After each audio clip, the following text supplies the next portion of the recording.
estamos viendo una vista panorámica, ya, de todas las escrituras. Y es importante que no pierdan de vista eso. Estamos viendo todas las escrituras, desde Génesis hasta Apocalipsis, viendo una vista panorámica. En ella, en la Biblia, las escrituras, nuestra Biblia, porque tenemos que conocer nuestra Biblia, manejar nuestra Biblia, al revés y el derecho. Nuestra Biblia contiene, ¿cuántos libros? ¿Cuántos libros contiene? Sí, sí. Sí. Ah, sí. ¿Cuántos libros contiene? 66. 66 libros. Y están divididos en Antiguo y Nuevo Testamento. Ahora, la Biblia, si es cierto, está separada por Antiguo y Nuevo Testamento, pero es una unidad. Es una unidad.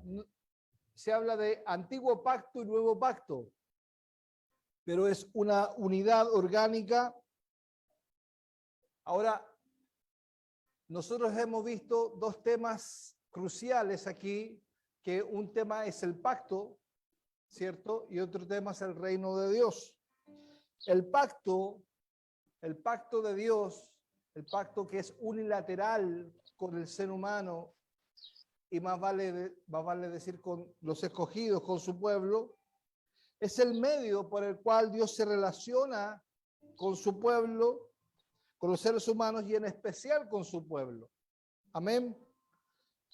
Y su pueblo es la iglesia. Gloria a Dios, es la iglesia. La iglesia de todos los tiempos. La pregunta ¿es Israel el pueblo de Dios? No, no es. Y muchos hermanos me rasgarán vestiduras por eso, ¿cierto? Pero no es el pueblo de Dios. Es una etnia. Son étnicos. Vale decir, es una raza. Pero el pueblo de Dios es la iglesia. Y la iglesia estaba, pregunto yo, ¿la iglesia estaba en los tiempos de los hebreos? ¿Estaba en el tiempo de los israelitas? Sí, sí estaba. Sí estaba. La iglesia no nace con Cristo, como los dispensacionalistas lo afirman, sino que la iglesia nace en el jardín del Edén con Adán y Eva. Amén. Ahora, nosotros estamos viendo una serie de mensajes que se titula El reino de Dios, una mirada a la unidad bíblica. Y estamos viendo el reino de Dios como agente unificador de toda la Biblia. Amén. Y ya hemos desarrollado los siguientes temas. Estoy haciendo un breve repaso. Primero, el primer tema fue el patrón del reino. Y vimos cómo Dios preordenó todo para que Adán y Eva, como representantes de la humanidad, vivieran su reino bajo el gobierno de Dios. Amén. Bajo el gobierno de Dios. Qué importante es eso, hermanos. Entender que Dios quiere que vivamos bajo su gobierno, porque bajo su gobierno nos aseguramos vivir en bendición. Aleluya. Gloria al Señor. Bajo su gobierno vivimos en bendición. Amén. Por eso, en la iglesia local tenemos que respetar el gobierno que Dios ha puesto para que vivamos en bendición. ¿Se entiende, no? Amén. Segundo, vimos el reino perdido. Adán y Eva escogieron desobedecer el pacto con Dios y fueron expulsados del lugar de Dios. El lugar de Dios es el Edén, y el pecado gobernó su vida y la de sus descendientes. Eso lo vimos. Tercero, vimos el reino prometido.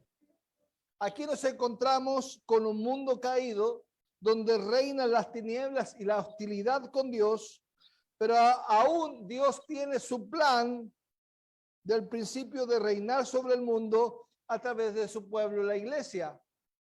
Adán y Eva, a través de su hijo Sem, encuentran un camino de gracia, el cual está profetizado en Génesis 3:15. Y cuarto, nosotros vimos la semana antes pasada, vimos el reino parcial y lo vimos en dos partes, ¿se acuerdan? La primera parte, vimos cómo Dios a través de la promesa a Abraham comienza a formar un pueblo, el cual comienza con los 12 hijos de Jacob, y más tarde en Egipto se constituye un pueblo numeroso y comienza el gobierno de Dios a través de su ley y a través de reyes, ¿se acuerdan? Y la semana pasada vimos el reino parcial, segunda parte, en que vimos que era necesario que el pueblo de Dios tuviese una tierra, la cual fue profetizada a Abraham y la cual tenía que ser conquistada, ¿se acuerdan? Y vimos la conquista de Josué y los habitantes tenían que ser exterminados porque habían hecho lo malo ante Dios. Pero ellos fueron, pero el pueblo de Israel fue influenciado por los cananitas y hicieron lo malo ante los ojos de Dios. Y más tarde nosotros vimos que ellos son desterrados del pueblo, perdón, son desterrados de la tierra de Israel, son desterrados a Babilonia, ¿cierto? Y ahí quedamos. Bien, ahora nos toca ver el reino profetizado. Y este tema es muy interesante, hermanos, porque vamos a ver a los profetas. Aleluya, vamos a ver a los profetas. El reino profetizado. Bueno, Moisés fue constituido profeta de Dios.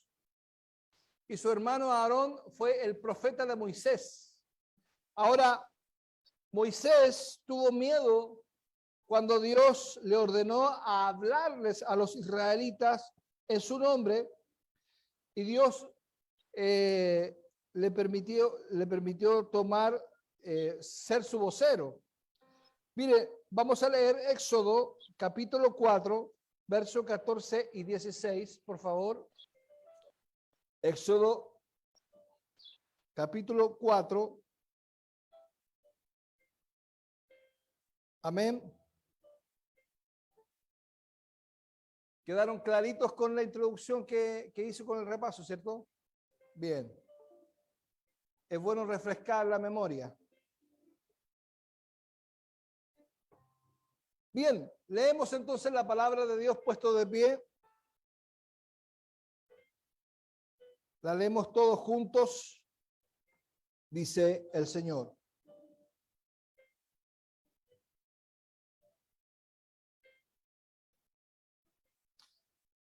(14 y 16). Entonces Jehová se enojó contra Moisés y dijo, y dijo, ¿no conozco yo a tu hermano Aarón, levita, y que él habla bien? Y aquí él saldrá a recibirte, y al verte se alegrará su corazón. Tú hablarás a él y pondrás en su boca las palabras, y yo estaré con tu boca y con la suya. Yo os enseñaré lo que hayáis de hacer. Y él hablará por ti al pueblo, él te será el lugar de boca, y tú serás para él el lugar de Dios. Aleluya. Gloria a Dios. Amén. Tomen su asiento, hermanos. También en Éxodo 7, versículo 1 y 2, Éxodo 7, 1 y 2 dice, Jehová dijo a Moisés, mira, yo te he constituido Dios para Faraón, y tu hermano será profeta. Amén. Tú dirás todas las cosas que yo te mande, y Aarón, tu hermano, hablará ¿a quién? A Faraón, para que deje ir de su tierra a los hijos de Israel. Amén. Esta es la definición de un profeta. Un profeta es alguien que habla en el nombre de Dios. Amén. Y yo ciertamente estoy hablando en el nombre de Dios aquí. Los predicadores, los pastores, los ancianos, los maestros, hablamos en el nombre de Dios y tenemos un rol profético. Bueno, Aarón, el hermano de Moisés, fue profeta que transmitía a la gente las palabras que Moisés le decía primero a él, ¿cierto? Así que los profetas de Dios son su boca, la boca de Dios son los profetas. Aleluya. Que proclaman a la gente su palabra. Amén. El apóstol Pedro describe así en segunda de Pedro, vaya conmigo, segunda de Pedro 1:21, vaya rápidamente, vamos con muchos versículos, como es de costumbre. Segunda de Pedro 1:21 dice, porque nunca la profecía fue traída por voluntad humana, nunca la profecía fue porque el hombre quiso. Eso es lo que quiere decir, sino que los santos hombres de Dios, ¿qué es santos hombres de Dios? Los profetas. Esos santos hombres de Dios son los profetas, hablaron inspirados ¿por quién? Por el Espíritu Santo. Y la inspiración es una inspiración dinámica. Gloria a Dios. Moisés entonces fue el profeta definitivo por medio del cual Dios reveló su ley en el Sinaí. Amén. Ahora, todas las generaciones futuras habrían de vivir a la luz del pacto que reveló Dios a Moisés. Si deseaban permanecer en la tierra y disfrutar de la bendición de Dios allí, tenían que obedecer su ley. Lo vimos en Deuteronomio la semana pasada, ¿se acuerdan? Por el contrario, en el caso de desobedecerla, enfrentarían un juicio divino y en última instancia irían al exilio, que fue lo que realmente sucedió. El papel entonces de los profetas que sucedieron a Moisés fue aplicar el pacto, fue aplicar la palabra de Dios, fue ponerla por obra la palabra de Dios. Ahora nosotros vamos a ver luego el mensaje de los profetas, el mensaje de los profetas. Los primeros grandes profetas después de Moisés, ¿quiénes fueron? ¿Qué me puede decir? Un nombre. No, después de Moisés. ¿Quién?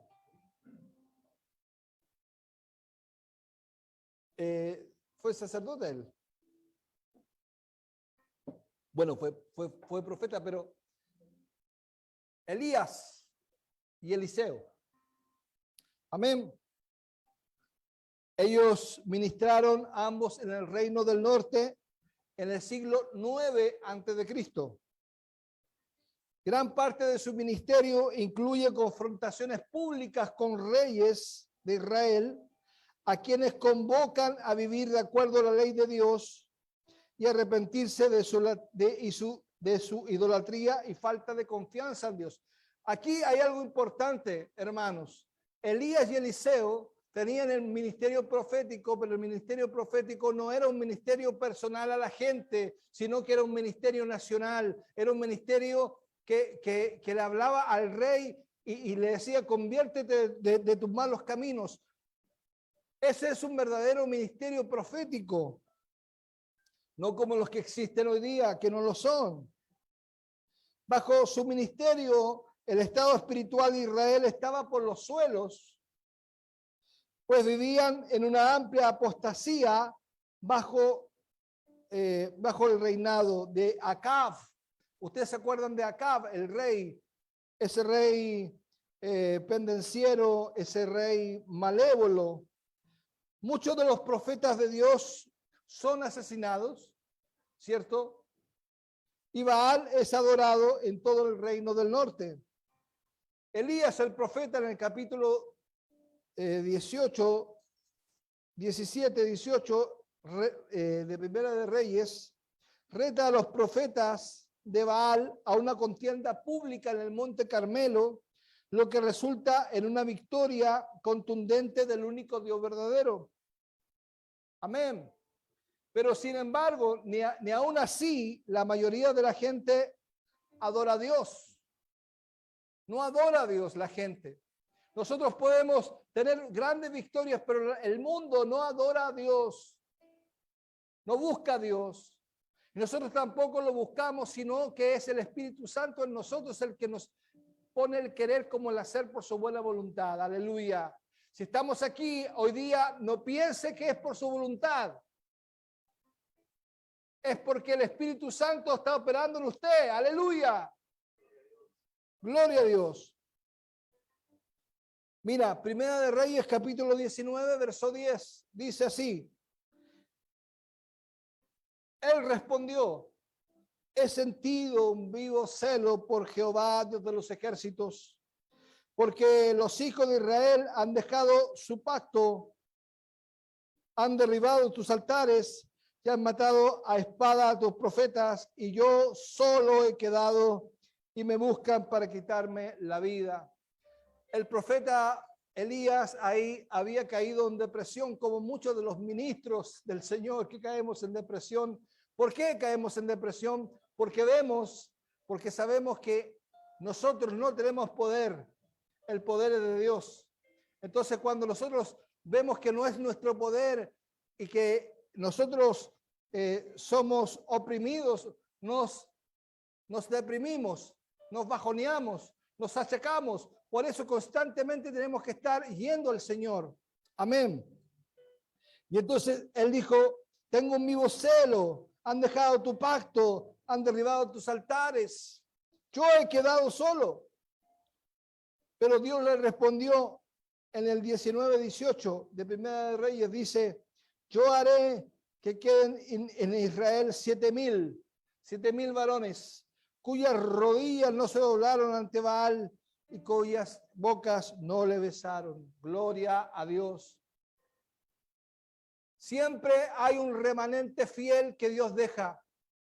Hermanos, no se preocupen, se podrán ir la gente de la iglesia local, pero siempre Dios va a tener un remanente. Nosotros llevamos casi 15 años y saben que estos 15 años siempre Dios ha provisto un remanente. Se ha ido la gente a otros lugares, pero siempre ha habido un remanente. Siempre Dios ha mantenido la gente. Ahora, yo meditaba en la semana y conversaba con mi cuñado y le decía, hablábamos de las iglesias grandes, de aquí de Puente Alto, porque él va a una iglesia grande, y le hablaba yo que Dios tenía el diseño de la iglesia local, y la iglesia local, él le llamaba manada pequeña. Manada pequeña. ¿Por qué manada pequeña? Porque es una manada a la cual un pastor puede pastorear. Es difícil para mí pastorear a 100, 200, a 500, a 1000 personas. Tendría que tener un equipo de pastores. Ancianos, por supuesto. Pero no es la visión de Dios, no es el diseño de Dios. El diseño de Dios es siempre un remanente. 7,000 son mejores que uno, pero aún así una pequeña parte de la nación. Aleluya. Aún así, a pesar de la abundante maldad, Elías y Eliseo todavía creen que hay tiempo para que la gente se vuelva al Señor antes de que venga el juicio. No obstante, al paso del tiempo, los profetas se dan de que el juicio es inevitable. Amén. Eso es solamente la introducción. Ahora veremos dos elementos en este día. Primero, el ministerio de los profetas, escritores y su mensaje. Porque en la Biblia tenemos 16 profetas escritores en el Antiguo Testamento. Hay profetas que no son escritores, como Samuel, como Elías, como Eliseo. Y segundo, las promesas del reino de Dios profetizadas. Primero, los profetas escritores y su mensaje. Del siglo VIII antes de Cristo en adelante, los profetas empiezan a poner por escrito sus oráculos y muchos de ellos han sido puestos en la Biblia. Algunos, como el profeta Amós y Oseas, entonces profetizaron en el reino del norte en las décadas anteriores a la destrucción de los asirios en el 722 a.C. El resto de los profetas profetizó en Judá, algunos como Isaías, Miqueas y Jeremías en el periodo previo del exilio del año 597 al 586 a.C. Otros, como Daniel, como Ezequiel, profetizan durante el exilio, y algunos como Ageo, Zacarías y Malaquías después del regreso del exilio. Hay 17 libros proféticos en la Biblia. Ahora se reconocen comúnmente como profetas mayores, que son Isaías, Jeremías, Ezequiel, Daniel, y los profetas menores el resto. Ahora, son profetas menores porque son profetas menores, pero ellos no carecen de importancia. Se llaman así porque sus libros son más cortos. Ahora, los dos grupos de profetas mayores y menores abordan dos temas dominantes, hermano, dos temas dominantes. Y esto era lo que yo hablaba del mensaje de los profetas. Es el juicio y la esperanza. Ahora, este juicio y esta esperanza están basadas en el pacto divino, ¿ya? O sea que el pacto, para que se cumpla el pacto, Dios tiene que enviar juicio. ¿Entiende? Es lo que pasó con Cristo. Para cumplir el pacto unilateral que Dios había hecho con el hombre, Dios tenía que sacrificar a su hijo.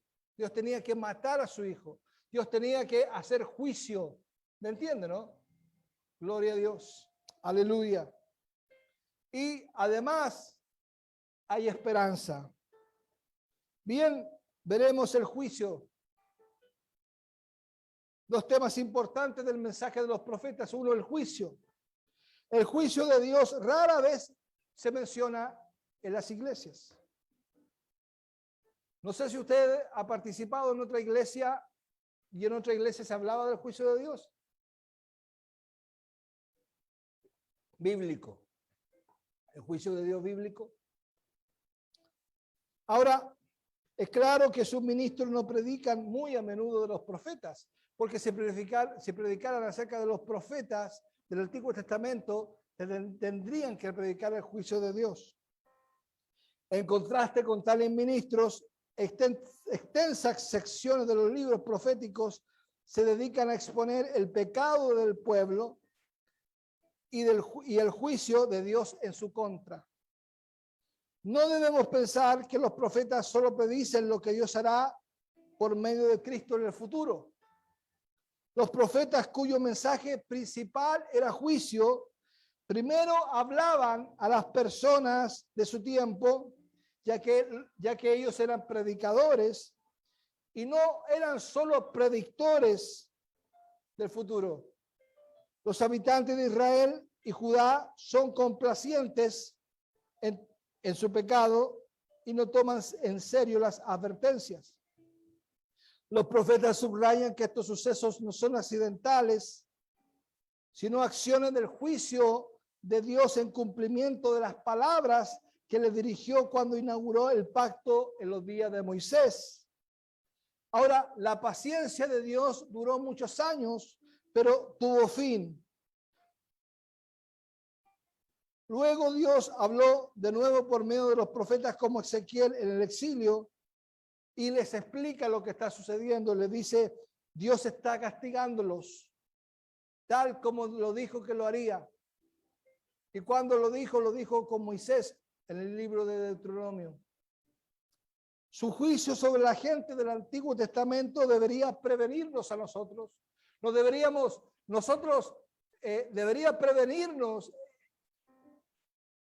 el juicio que vino sobre la gente del Antiguo Testamento contra ser complacientes como lo fueron ellos, ya que todo eso es solo la muestra de un juicio terrible y mayor que está por venir al final de los tiempos.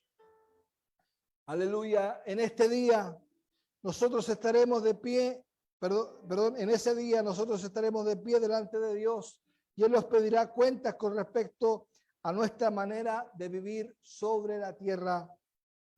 Nuestra única esperanza será confiar en Cristo y en su sacrificio a favor de nosotros. Amén. Entonces, el mensaje es juicio, pero también el mensaje es esperanza. Para ser fiel a su palabra, Dios tiene que juzgar a su pueblo. Para ser fiel, tiene que juzgarlo. No olvidemos que el juicio de Dios empieza por la casa de Dios. Pero esa misma palabra exige que el juicio no sea el fin de un trato con ellos. Hay un elemento condicional para las promesas de Dios. Hay una condición para que se cumplan las promesas. Él ha dejado claro por medio de Moisés que ellos perderán su bendición si no lo obedecen. Aunque también hay un elemento incondicional que nos beneficia, su promesa a Abraham es un compromiso garantizado. En Génesis 12, 1 al 3, veámoslo por favor, lo vimos la semana pasada.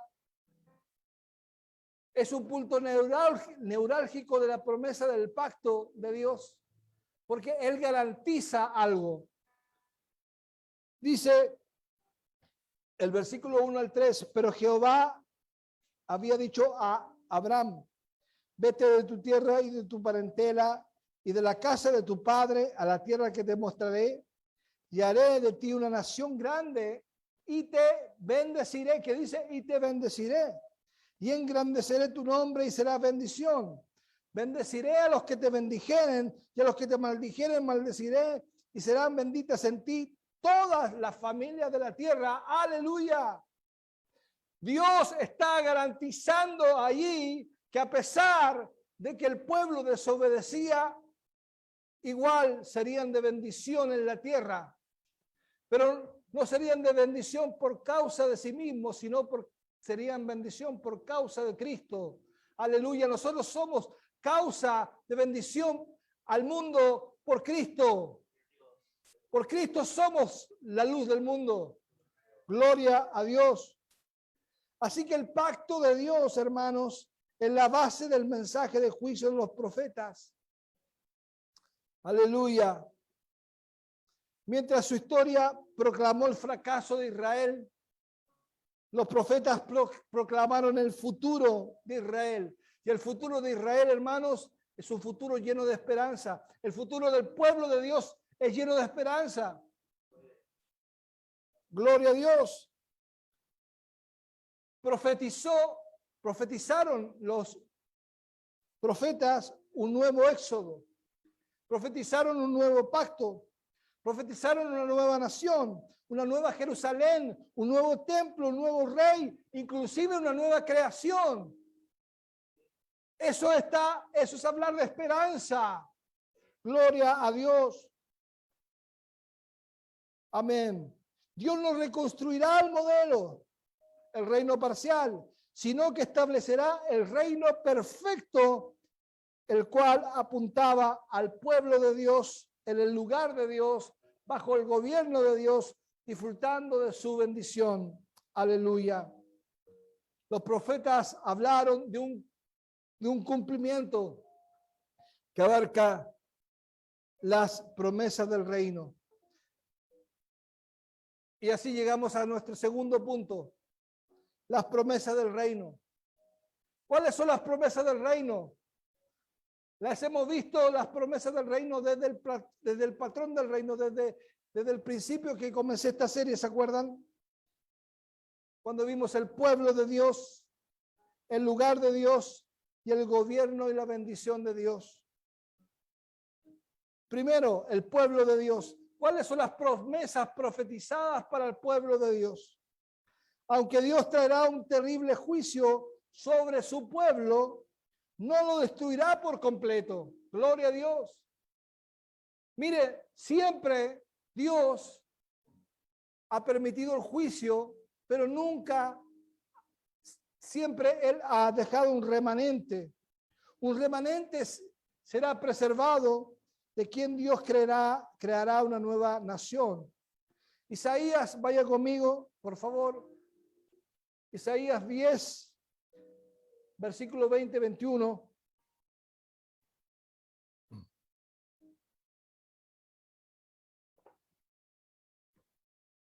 Para quien lo lea, aquí está el micrófono. ¿Quién lo va a leer? ¿Audito? Sí, Isaías. Dice así la palabra del Señor.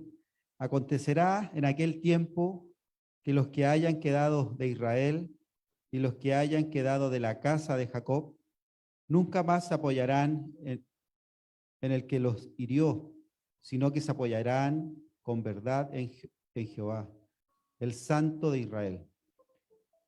El remanente volverá, el remanente de Jacob volverá al Dios fuerte. Amén. Gloria a Dios. Ahí, ¿qué es lo que está hablando? Está hablando de esperanza, está hablando de un remanente, está hablando del juicio de Dios, sí, pero de un pequeño remanente que siempre va a quedar. En el mensaje del profeta Isaías, recibe la instrucción de llamar a uno de sus hijos. ¿Sabe cómo lo llamó? Sear Yasub. Aparece en Isaías 7:3. ¿Y qué significa? ¿Sabe qué significa?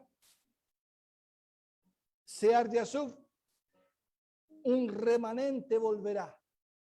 Un remanente es una pequeña parte. Gloria a Dios. Amén. Ahora hay un nuevo éxodo. La condición del pueblo judío en el exilio de Babilonia era semejante a la de los israelitas cuando fueron esclavos en Egipto.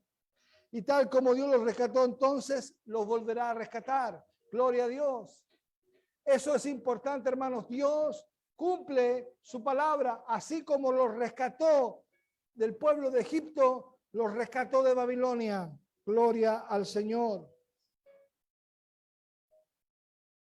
Segundo, nos habla de un siervo. Isaías señala que el nuevo éxodo lo llevará adelante de un misterioso, lo llevará adelante un misterioso personaje a quien llama el siervo de Dios. Algunas veces el siervo es identificado como la nación de Israel, pero en otros pasajes es claro que se trata de un individuo que será usado por Dios para rescatar al remanente de Israel. Él logrará este rescate mediante su muerte. ¿De quién está hablando? De Jesús.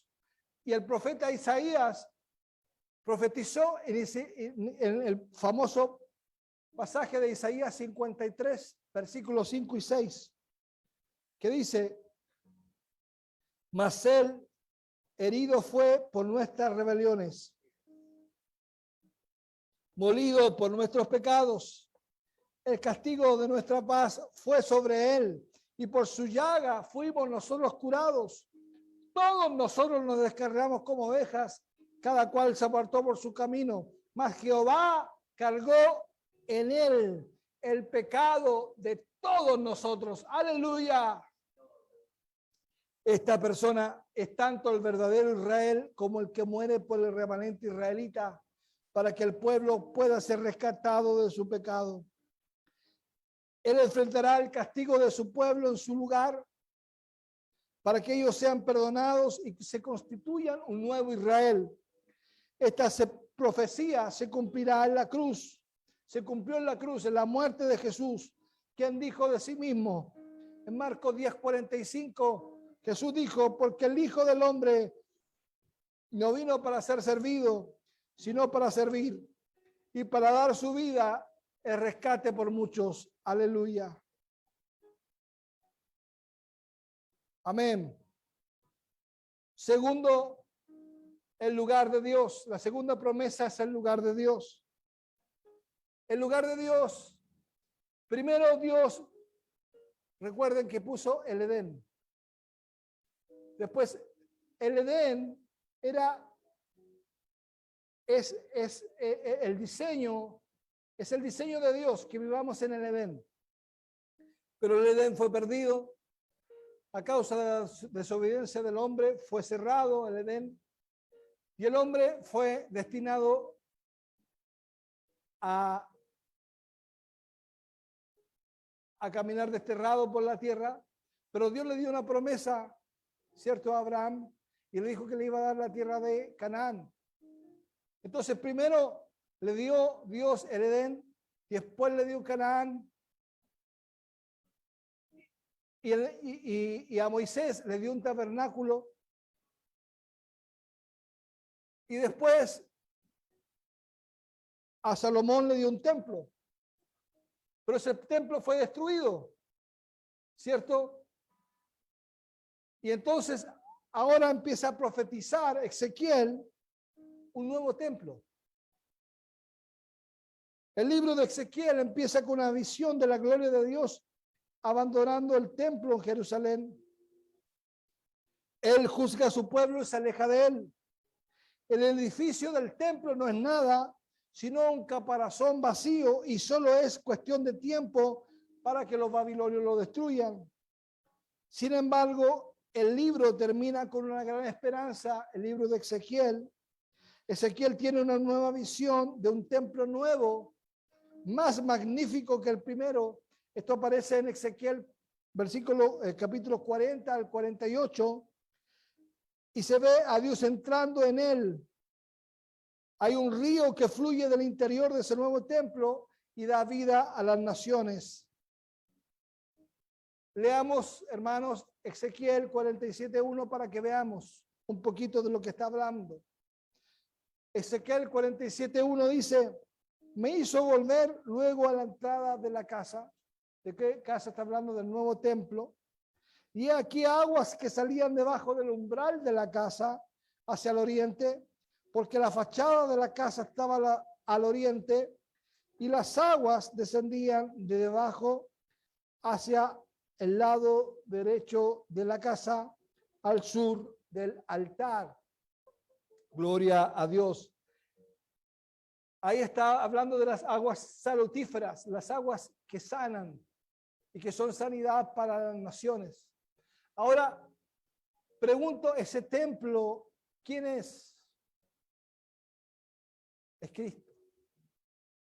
Ahora nos habla de la nueva creación, la visión de Ezequiel de un nuevo templo es tan increíble que no puede referirse a una simple construcción terrestre. Es el símbolo de una nueva creación. Gloria a Dios. Dice Isaías 55, 17 al 18. ¿Quién lo puede leer, por favor? Isaías 65. Giovanni, léelo. 17 al 18.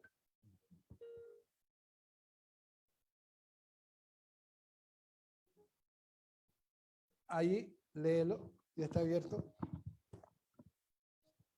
Amén. Dice, porque he aquí que yo crearé nuevos cielos y nueva tierra, y de lo primero no habrá memoria, ni más vendrá al pensamiento.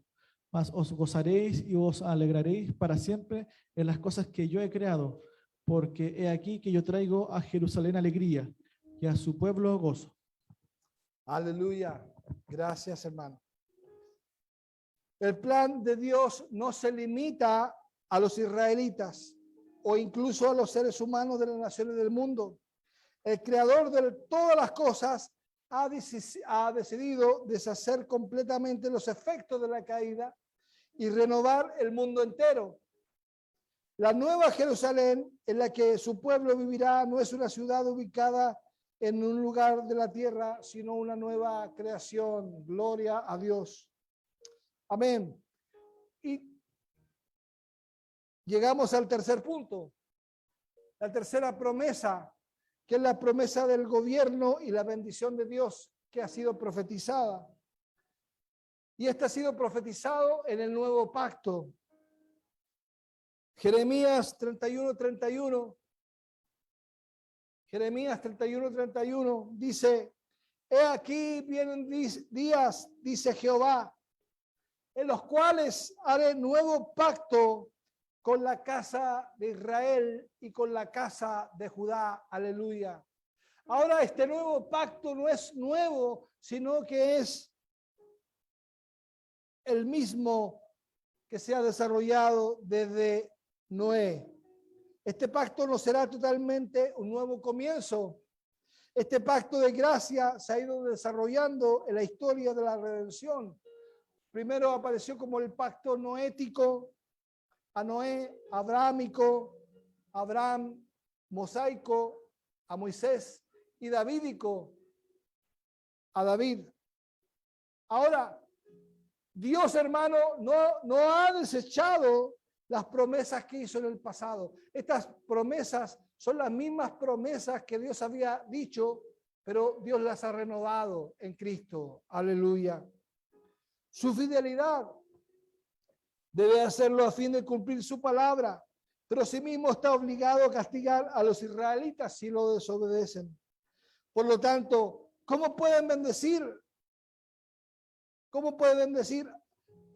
a los israelitas que han estado en continuo pecado? Bueno, el nuevo pacto lo hará posible. Aleluya. El nuevo pacto es un pacto inquebrantable, pues Dios encontró la manera de tratar con el pecado, de manera que todo su pueblo puede ser perdonado y podrá conocerlo más íntimamente. Gloria a Dios. Él los transformará desde su interior. Vaya conmigo a Jeremías 31:33. Jeremías 31:33. Dice: pero este es el pacto que haré con la casa de Israel después de aquellos días, dice Jehová. Daré mi ley en su mente y la escribiré en su corazón, y yo seré a ellos por Dios, y ellos me serán por pueblo. Aleluya. Gloria a Dios. Lo vuelvo a leer, hermanos, porque es contundente esta promesa. Y esta promesa, hermanos, la lanza Jeremías cuando el pueblo estaba exiliado, cuando el pueblo no tenía esperanza. Pero Dios le da esperanza, le dice: este es el pacto que haré con la casa de Israel después de aquellos días. Daré mi ley en su mente y la escribiré en su corazón, y yo seré a ellos por Dios y ellos serán por pueblo. Es la misma promesa de Éxodo capítulo 19. La misma promesa que dice que ustedes serán mi pueblo y yo seré su Dios. Yo seré su Dios, ustedes serán mi pueblo. Hay una correlación allí. Gloria a Dios. Ezequiel y Joel dejan en claro que esta es la promesa del Espíritu Santo en la vida de todos los que forman parte del pueblo de Dios. Aleluya. Qué importante, hermanos. Nosotros el día viernes hablamos del Espíritu Santo en las mujeres, ¿cierto? Y hablamos de la fuente de vida que salta para la vida eterna. Hablamos de cuando Jesús se levantó en el tercer día de la fiesta, el tercer y último día de la fiesta, y dijo: si alguno tiene sed, venga a mí y beba. Ahora, él estaba hablando del Espíritu Santo que habían de recibir. Y es lo mismo que está hablando aquí Jeremías. Habla del nuevo pacto, habla del Espíritu Santo. Ahora el Espíritu Santo, ¿cómo se recibe? Por medio del arrepentimiento y la fe en el nuevo nacimiento, en la regeneración. Por eso Pablo les dice a los efesios, les dice, ¿ustedes recibieron el Espíritu Santo cuando creyeron? Les hace esa pregunta. Porque para Pablo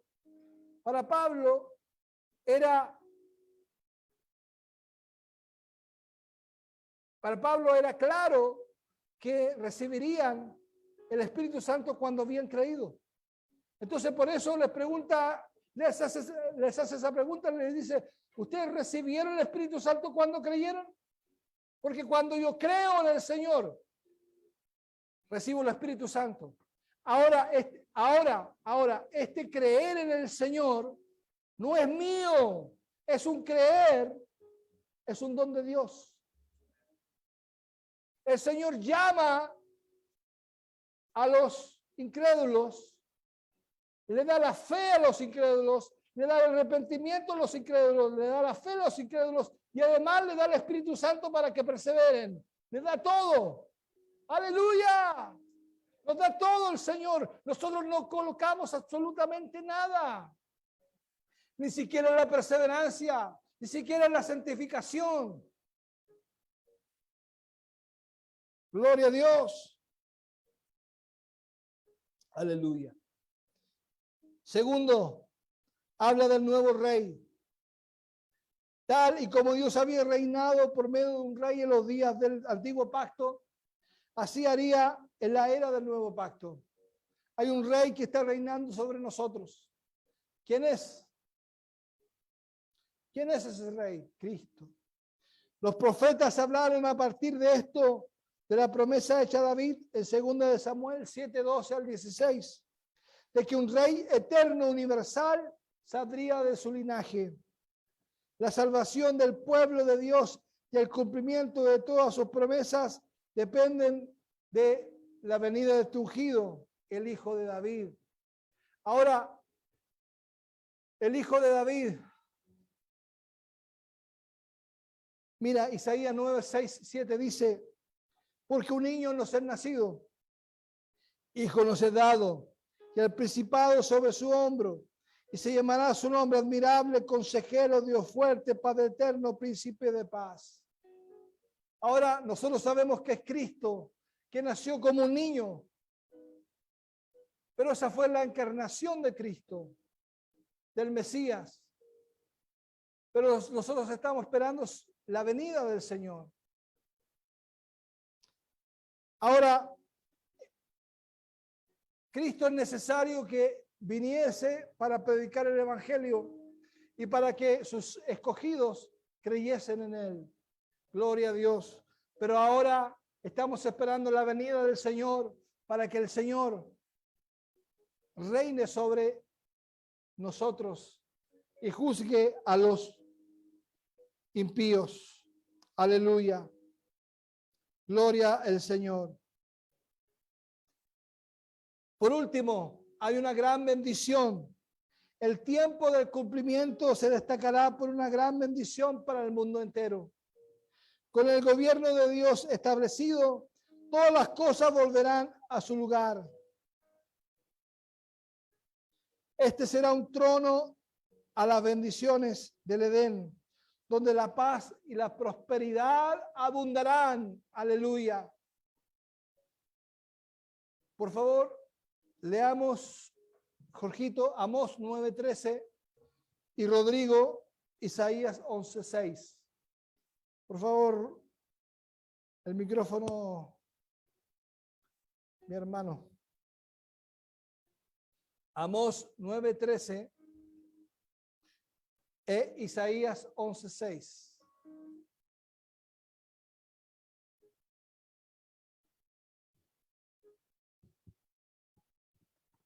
Aleluya. Amén.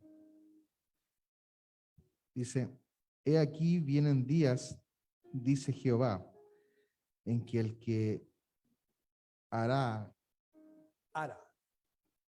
en que el que ara alcanzará al segador, y el pisador de las uvas al que lleve la simiente.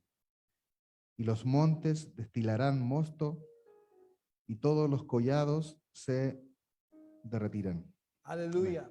¿Qué es lo que está hablando el Señor ahí, Rodrigo? ¿Qué es lo que está hablando el Señor ahí? Está hablando de la esperanza y de la bendición sobreabundante que habrá. Dice, aquí viene el día, dice Jehová, en el que ara alcanzará el segador. O sea, que los dos alcanzarán lo mismo. Y el pisador de uvas al que lleva la simiente. O sea que todos van a ser bendecidos. Y los montes destilarán mosto, vino. Y el vino es símbolo del gozo, de la alegría. Y todos los collados se derretirán. O sea, se derretirá toda la hostilidad del mundo. Aleluya. Isaías 11:6 dice. Morará el lobo con el cordero, Aleluya. y el leopardo con el cabrito se acostará. El becerro y el león y la bestia doméstica andarán juntos, y un niño los pastoreará. Gloria al Señor. Mira qué maravillosa promesa de Dios. El tiempo del cumplimiento no es solo para Israel, no es solo para la iglesia, sino que es para el mundo entero. Porque el Señor dará un nuevo cielo y una nueva tierra, donde morará el lobo con el cordero. Mira, imagínate que morará el lobo con el cordero. Junta un lobo y a un cordero. ¿Quién se come a quién? El lobo al cordero, inmediatamente. Y el leopardo con el cabrito se acostarán. El becerro y el león y la bestia doméstica andarán juntos. Gloria a Dios. O sea que está hablando de paz. Y dice que un niño los pastorará. Está hablando de nuestro pastor. El pastor de pastores, Cristo el Señor. Aleluya. Hermanos, en conclusión, en el año 538 a.C., apenas 6 décadas después de iniciado el exilio, parece ser que las profecías de esperanza se cumplirán, pues Ciro, rey de Persia, derrota a Babilonia y promulga un edicto que permite a los exilados regresar y reconstruir el templo. Pero la restauración de la nación no es el triunfo prometido por los profetas. Solo un pequeño grupo regresó a su tierra y enfrentó una fuerte oposición durante la reconstrucción del templo, pero ellos finalmente lo lograron. Bajo el liderazgo de Esdras se reafirmó la centralidad de la ley como la norma para toda la vida. Tiempo después, Nehemías dirigió una parte del pueblo para reconstruir los muros de Jerusalén. Algunas promesas se cumplieron, al menos en parte, pero claro que aún no lo es. No es el cumplimiento total de las promesas.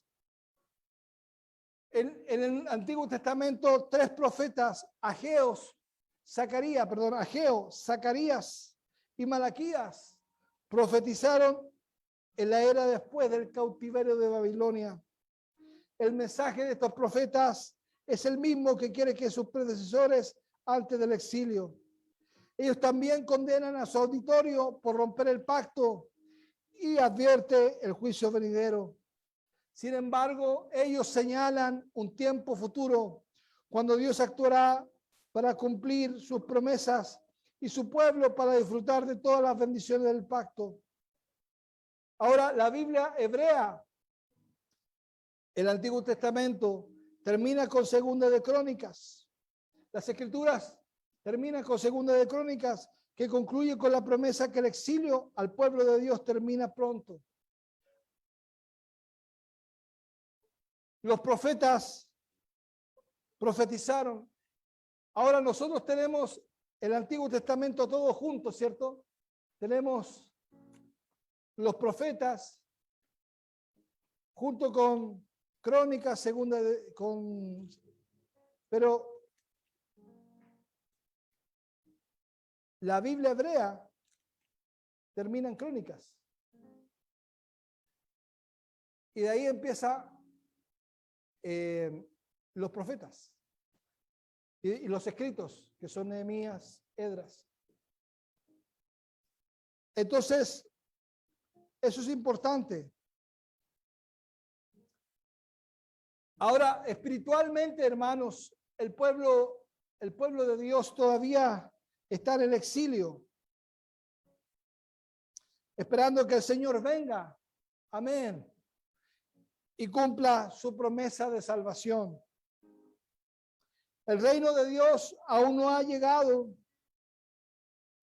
visiblemente, pero está invisible en su iglesia hoy. El último de los profetas insiste en que éste aparecerá precedido por un mensajero. Leemos, por favor, Malaquías 3:1.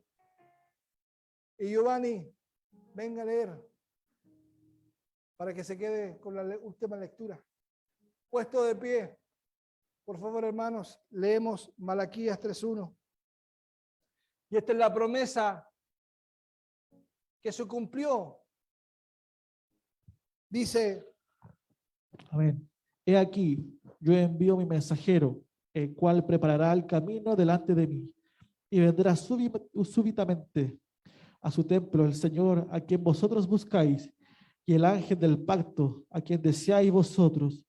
He aquí viene, ha dicho Jehová de los ejércitos. amén. Ahora, esto está hasta Malaquías, pero nosotros sabemos el cumplimiento de todo. Sabemos que, ¿de qué le está hablando aquí? ¿De qué mensajero? De Juan el Bautista. Gloria a Dios. Gracias a Dios por su palabra. Gracias por los profetas que profetizaron. Y a nosotros, la iglesia del siglo XXI, ¿de qué nos sirve? De mucho, porque nos conecta con la historia de Israel, con la historia de la redención, con la historia de la redención. Aleluya, nosotros tenemos una herencia. Gloria al Señor. Aleluya. Alabado sea Dios. ¿Cuántos alaban a Dios por esta palabra? ¿Cuántos son Dios alaban? ¿Cuántos de ustedes alaban a Dios por la promesa de la profecía dada al pueblo de Dios? Jesús dijo que las palabras de esta profecía se cumplían en él. En el sí y el amén, dijo Pablo, que eran sí y amén. Aleluya. Gracias a Dios. Estamos viviendo el cumplimiento de las profecías. Gloria a Dios en Cristo Jesús. Amén. Oremos al Señor. Padre celestial, en el nombre de Jesús, te damos muchas gracias por esta tu palabra. Gracias, Señor, porque nos has hablado por medio de profetas. Nos has hablado por medio de instrumentos frágiles como los hombres. Pero esa es tu gracia. Tu gracia es, Señor, que a pesar que los hombres somos pecadores, tú hablas a través de nosotros y revelas tu gloria. Gracias, Señor. Gracias, Señor, porque por Jesucristo tenemos el cumplimiento de las promesas de Dios. Porque en Él son el sí y el amén. En Cristo se cumplen todas las promesas profetizadas. Gracias, Señor, y hacemos bien en conocer las promesas.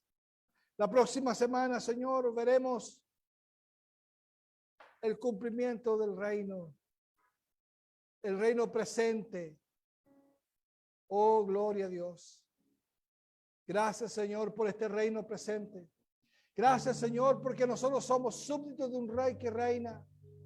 Aleluya, por los siglos de los siglos.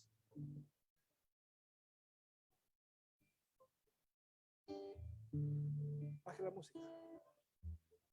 Gracias, Señor. Gracias, Señor. Gracias, Señor, porque nuestro rey no es David. Aunque David fue un excelente rey, fue pecador. Gracias porque nuestro rey no es Salomón, que fue un sabio, el hombre más sabio de la tierra, pero fue pecador. Sino que nuestro rey es Cristo el Señor, el Santo de Israel, el Santo, Santo, Santo. A Él sea la gloria, a Él sea la gloria. Y a Él glorificamos. Amén y amén. Cantamos al Señor.